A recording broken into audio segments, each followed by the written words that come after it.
श्री राम की कहानी भारतीय महाकाव्य रामायण पर आधारित है, जो आदर्श जीवन, धर्म और कर्तव्य का प्रतीक है। श्री राम भगवान विष्णु के 7वें अवतार माने जाते हैं और उनकी जीवन कथा हमें सच्चाई, नैतिकता और परोपकार की महत्वपूर्ण शिक्षा देती है। श्री राम का जन्म अयोध्या के राजा दशरथ और रानी कौशल्या के घर हुआ था। उनके 3 और भाई थे, भरत, लक्ष्मण और शत्रुघ्न। राम को उनके उच्च नैतिक गुणों और अन्याय के खिलाफ खड़े होने के लिए विशेष रूप से सम्मानित किया जाता था। श्री राम का जीवन सदाचार, सहनशीलता और अटूट संकल्प का एक जीवंत उदाहरण है। रामायण के अनुसार ऋषि विश्वामित्र की यज्ञ रक्षा के लिए राम और लक्ष्मण को उनके साथ भेजा गया। यज्ञ के दौरान राम ने राक्षसों का संहार किया और ऋषियों को निर्भय किया। यज्ञ समाप्त होने के बाद विश्वामित्र राम और लक्ष्मण को मिथिला ले गए, जहां राजा जनक अपनी पुत्री सीता के लिए स्वयंवर का आयोजन कर रहे थे।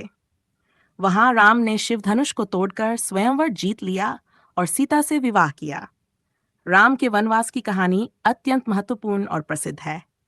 जब राम के पिता राजा दशरथ ने राम को अपना उत्तराधिकारी घोषित करने का निर्णय लिया, तो रानी कैकेयी, जो भरत की मां थी, ने अपने 2 वरदानों का उपयोग किया। पहला वरदान भरत के लिए राज्य और दूसरा राम के लिए 14 वर्षों का वनवास। राम ने अपने पिता के वचन का सम्मान करते हुए वनवास स्वीकार कर लिया और सीता और लक्ष्मण के साथ वन में चले गए। वनवास के दौरान राम ने अनेक कठिनाइयों का सामना किया, लेकिन उन्होंने कभी भी धर्म का मार्ग नहीं छोड़ा। इसी दौरान लंका के राजा रावण ने छलपूर्वक सीता का अपहरण कर लिया।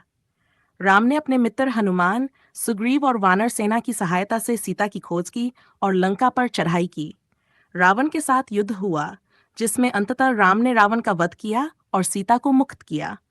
रावण का वध और सीता की वापसी के बाद राम ने अयोध्या लौटने का निर्णय लिया।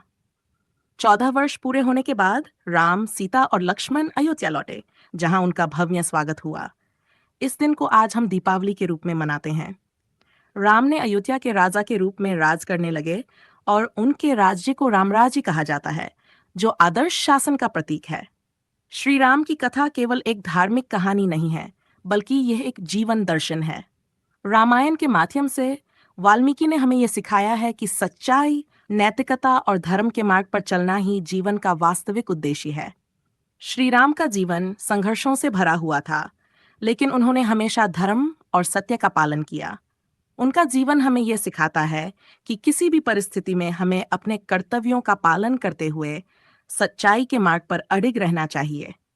रामायण के अंत में राम ने धर्म और न्याय की स्थापना की और समाज में आदर्श जीवन के सिद्धांतों का प्रचार किया। उनकी कथा हर युग में प्रासंगिक है और हमें अपने जीवन में सदाचार, न्याय और परोपकार की शिक्षा देती है। श्री राम का जीवन न केवल एक राजा का जीवन था, बल्कि वह एक आदर्श पुत्र, भाई, पति और राजा के रूप में प्रतिष्ठित हुए। उनका आदर्श जीवन और उनकी शिक्षाएं आने वाली पीढ़ियों के लिए प्रेरणा स्रोत बनी रहेंगी। उनकी कथा हर व्यक्ति को ये सिखाती है कि जीवन में कितनी भी कठिनाइयां आएं, यदि हम धर्म और सत्य के मार्ग पर चलें, तो विजय हमारी ही होगी।